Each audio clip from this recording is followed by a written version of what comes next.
He's always trying to break you down, to make you sad, to let you in the darkness from the very beginning, when he declared his enmity to mankind.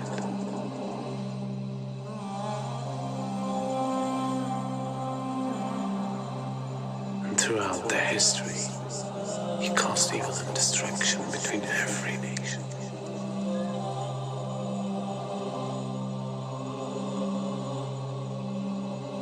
And today, he became much powerful than any time else.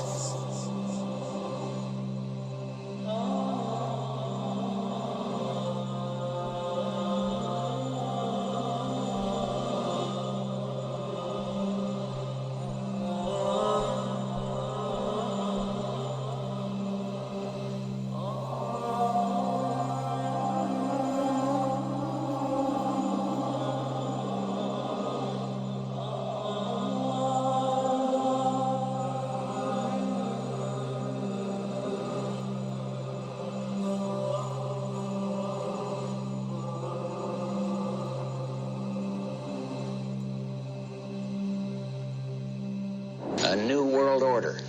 A world where the rule of law, not the law of the jungle, governs the conduct of nations. When we are successful, and we will be, we have a real chance at this new world order, an order in which a credible United Nations can use its peacekeeping role to fulfill the promise and vision of the UN's founders. We begin to see the climax of a major change in society, the climax of a new world order. And we begin to see a type of integration between information technology and trade. We begin to see the economy, politics, culture, and ideology being transported simultaneously from nation to nation. And with this technology, with the ability to transport ideas, the very value systems of people, the way that they eat, what they enjoy to do, how they enjoy recreation, their racial concepts, their culture, their ideology being transported all around the world, a type of globalization. And with this boom in the information technology, and with this major event that takes place, now it comes to a culmination, and it starts to reach a high point.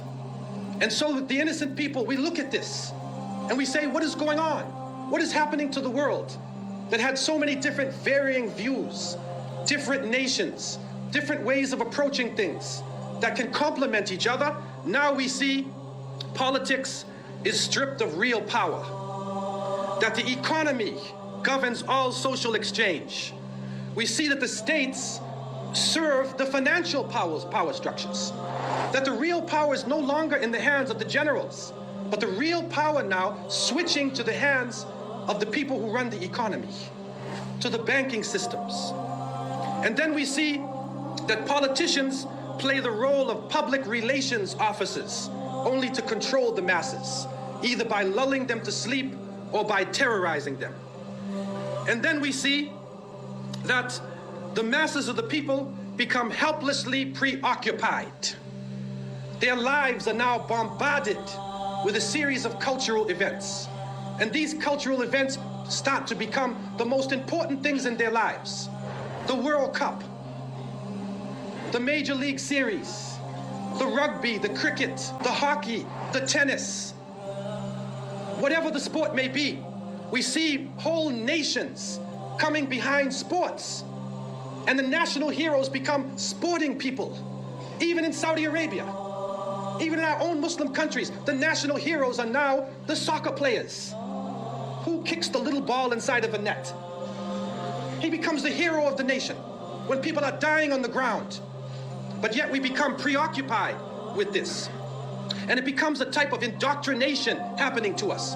And with the use of powerful music playing on our emotions, with videos now being taken to the furthest extremes in the planet, people's thinking processes are changing. People are now in love with the superheroes, even confused about their own identity, trying to change themselves, change the color of their hair, change their eyes, change the way they dress, change the way they talk on a global level. And then we see drug addiction reaching a point that humanity has never seen before. And after traveling to over 36 countries, looking at the Muslims and being with them, I have found that in all of the communities that the young people are being confused with drugs. It is pouring into our countries. No matter what form it takes, cocaine, LSD, psychedelic, depressants, put you up, put you down, confuse you, but create a false world and give you a false dependence so that you become dependent on the chemical.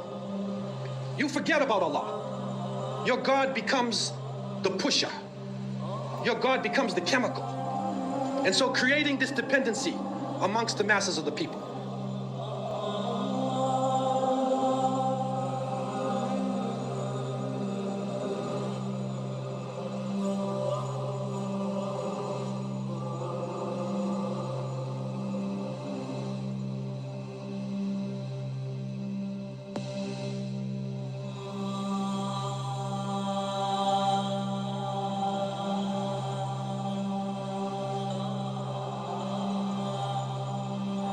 This is a dollar bill, which is the now devalued dollar bill. And on the back of the dollar bill, there's a seal on this side. It's called the Great Seal of the United States. That's what it's called. It's their seal. Now, behind the seal, this is actually what is behind the Great Seal of the United States, is a pyramid with one eye. Now, the one eye is the sun god, Re, which is where we get the word ray, sun rays. It is the sun god, same Mithraic character, and he shows up again and again. This is the Masonic god of the ray. 13 5-pointed stars, and when you draw lines between them, you'll draw a 6-pointed star. If the hexagonal star is lifted out and placed over the image of the pyramid, its points indicate specific letters in the Latin inscription surrounding it, which are thought to be an anagram. Inside the American Dictionary is the word anagram, which is the intentional scrambling of the letters of a word to conceal the real word. So if you re-scramble, you get Masons. This is how we know that the Masons originated the drawings for the Great Seal of the United States. This search for concealed meanings in the iconography is not confined to the imagery alone. It is claimed that the number 13, the most ominous number in Western tradition, is hidden throughout the symbols on the $1 bill. They point out the repetition of the symbolic number 13. There are 13 leaves on the olive branch in the eagle's right claw, 13 arrows in the left claw, 13 stars above the eagle's head, and 13 bars and stripes on the shield. Count the feathers. You'll notice that there are 32 feathers on the bird's left wing and 33 on his right wing. This is understood to refer to the 33 degrees of masonry introduced by the Supreme Council of the Scottish Rite, America's most prominent Masonic order, whose national HQ is in Washington. If you look, you'll see the pyramid is built except for the top. It's built except for the top. The eye is suspended above the top. It hasn't come down yet. Because they believe until they've finished the Masonic project, which is the what they say on the bottom, Novus Ordo Seclorum, and then Annuetta Chapters, he is pleased with our project. In other words, the God they believe in is pleased with our project. What is the project? This is the question. What is the project that this God is pleased with? The project is literally the secularization of the world. To completely strip the world from religious beliefs. This is the project, and that is why it is called Novus Ordo Seclorum, a new secular or worldly order. And this work on Serrata has been great. Every single experience we had, we never had an issue. We had peace of mind. It's something that we never even had to think about. And Serrata in about 20 of those transactions to give you a sense for how much we like the product and how much we use it. Continuing to use it is only going to make my life easier as well as the company more secure. As ease of usability means it's less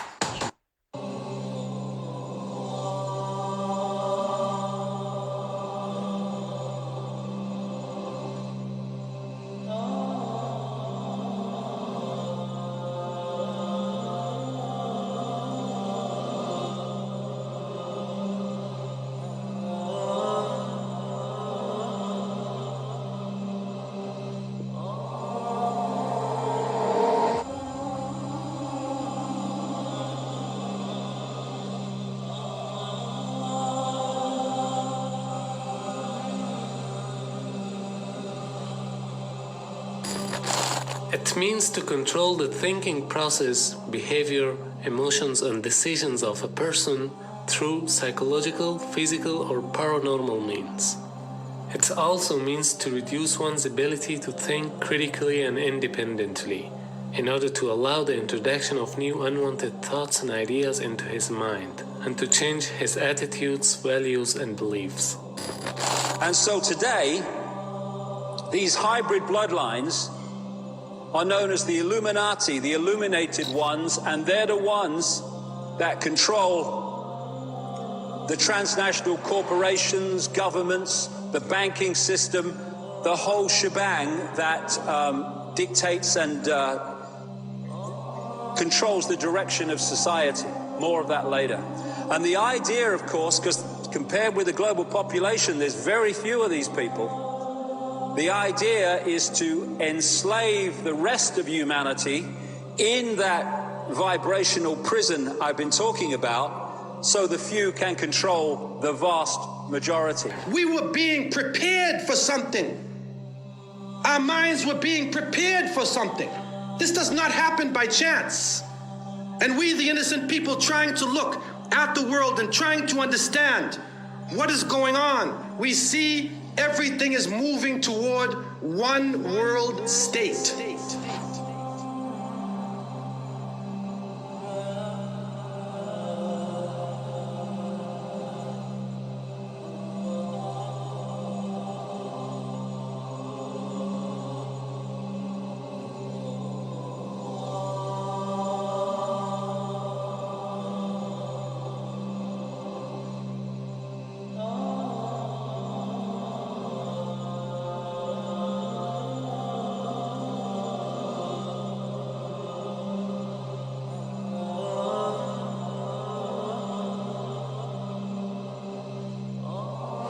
Market segmentation is a terminology in economics which refers to the process of dividing a society into groups or segments based on different characteristics.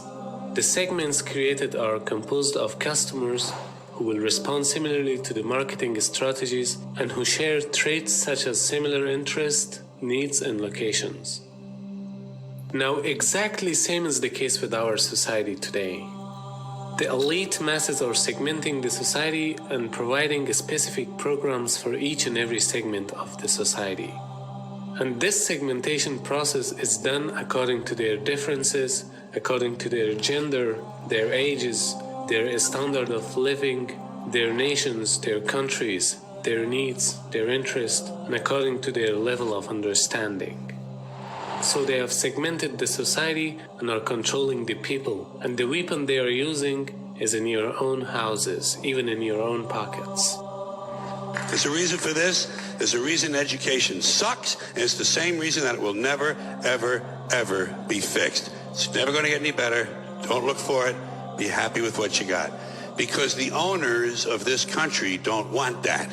I'm talking about the real owners now. The big, the wealthy, the real owners, the big wealthy business interests that control things and make all the important decisions. Forget the politicians. They're irrelevant. The politicians are put there to give you the idea that you have freedom of choice. You don't. You have no choice. You have owners. They own you. They own everything. They own all the important land. They own and control the corporations. They've long since bought and paid for the Senate, the Congress, the state houses, the city halls. They got the judges in their back pockets, and they own all the big media news, all the big media companies. So they control just about all of the news and information you get to hear. They spend billions of dollars every year lobbying to get what they want. You can't handle the truth. Son, we live in a world that has walls, and those walls have to be guarded by men with guns. We see people talking about the Freemason Order, the Illuminati, the international bankers, the Zionists, alien consciousness. Even some groups are coming up, satanic type groups, New Age type religions. All of these coming up, and what we find in most cases is that all of these groups are worshiping a force. If you go to the highest level of these groups, you see they are doing a type of worship. It is not to God. It is not the God of Moses or Jesus or Muhammad, peace be upon them. It is another force. And they are worshiping this force. They are seeking and taking strength out of this force. Allah tells us, "Ash-shaytan ya'idukum al-faqr wa ya'murukum bil-fahsha." That he will threaten you with poverty. And he commands you with immorality, with corruption. He commands you with this. And so we see certain themes. Put these themes in your mind when you think about the international system. What are the foundations of the system that we are all living under? The fear of poverty, evil, corruption. Look at the categories that are in front of us. Evil. Go to the movie and see. The hero of half of the movies is a criminal. The thieves and the bandits are now the heroes that people, young people especially, are idolizing. Look at the music. Look at the expression coming out of the anarchy and the music in the younger generation. Then look at now the world. Immorality. And then you see it in the movies, you see it in the programs. And some of our own Muslims are watching, especially sisters are watching during the day. They watch Days of Our Life and soap operas and, you know, who's sleeping with whose neighbor and stuff like that. And then they even tape the program. They tape the program so they can see it when they come home. So you want to change your life? Create a habit that represents what you want. Picture it in your mind. In a short time, you will manifest.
So people have been talking about Iblis. Where is he? His throne.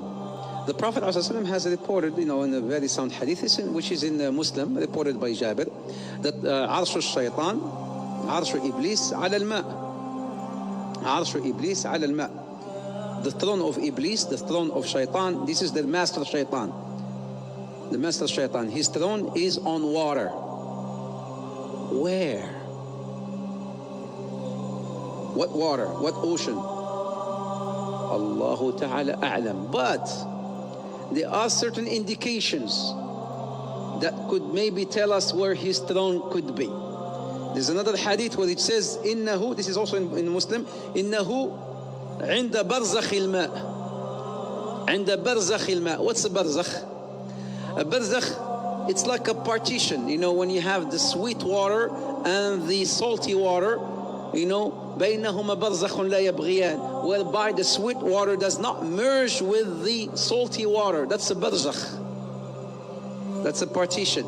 In this hadith, he says he is on this barzakh.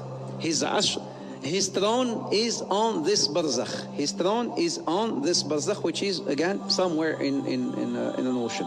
But now, I want to bring something up here. Have you heard of the Triangle of Bermuda? What happens there? I mean, something that nobody could still explain up till today. Flight 19. Have you heard of Flight 19? That disappeared. All these flights and ships that disappeared. The South Tiger 1948, they got the black box. They hear the guy saying, I see something, I don't know what it is. And nobody could explain. I see something, I don't know what it is. And then we have got to the point where literally anybody can build a fully working app without knowing how to code. This is based. They said, okay, we're sending help. It's been recorded. You can play it. You can find it on the internet. We're sending help. Is it okay? And then the guy comes back and he says, no, I cannot control the plane. I don't know what's this. I don't know what it is. And then he goes back again and he says, don't send nobody. Don't send no one. Nobody can help. Don't send no one. And then he just, after some time, disappeared. It's not only one flight, but there's so many flights that disappeared and ships that disappeared off of this Bermuda. So some said, does that mean that maybe the throne of Shaitan is there? Allahu Ta'ala a'lam, but it could be.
Who or what is ultimately behind this?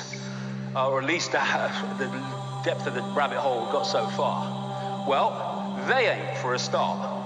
Because they're just here today, gone tomorrow, people who are just puppets of a system that's here yesterday, today, tomorrow, and the next day. It's not him. I don't care if he's supposed to be the most powerful man in the world. He ain't. He's another bloody glove puppet. And anyone in that job, the same applies to. It's not him either. Here today, gone tomorrow, presidents and leaders who are replaced by other leaders. But the system, the direction goes on because there's something behind that that's pushing that direction on. And nor even is it the corporations. They're still at the level of playing out the control. It's not actually at the point of creating it. It's not the origin. It's not people sitting around tables. They're still at the point of playing it out. You can go into the shadows and you can get closer to where it's coming from, but you're still at the play out level. You go even deeper into the rabbit hole, really deep into the web. And that's where you find people like the Rothschilds and such like. You don't see us, but we control your life. But there's levels beyond that, where it's coming from. But where is it? This reality that we're experiencing has been hijacked by a force that some ancient people call archons, but there's different names right across the ancient world for the same force, the same entities. And all over the world you see this. In the Far East, Central America, and other places, they're known as the serpent gods. The Zulus call them the Chitahuri, the children of the serpent. They're the Anunnaki in Sumer, Babylon, now Iraq. They're our snake brothers to the Hopi people of North America. They're the star people, many examples of that. They are the demons of Christianity. To the Gnostics, they are archons. And to the Islamic and pre-Islamic world, they're called the jinn. And in their prime form, they are energetic in nature. The classic Satan is called the deceiver and the demon of demons, as this demiurge is called the archon of archons.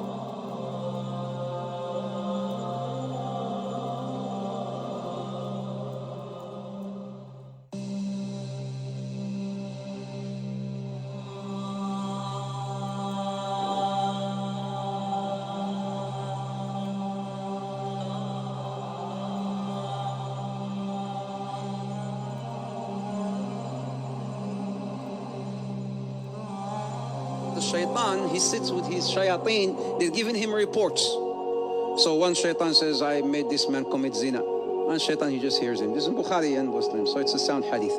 And another shaitan comes and says, I made this man steal. I made this guy do this. I made this guy do that. I made this woman do this. I made this woman make, remove her hijab. So they keep on, submitting their reports to him. And then one guy comes and say, this jinni will stand up and say, today I was able to separate a husband and a wife. You know what Shaitan will say? Ni'ma ant. You are my man. Come out. And crowns him. Hadith Sahih Muslim, Hadith Jabir.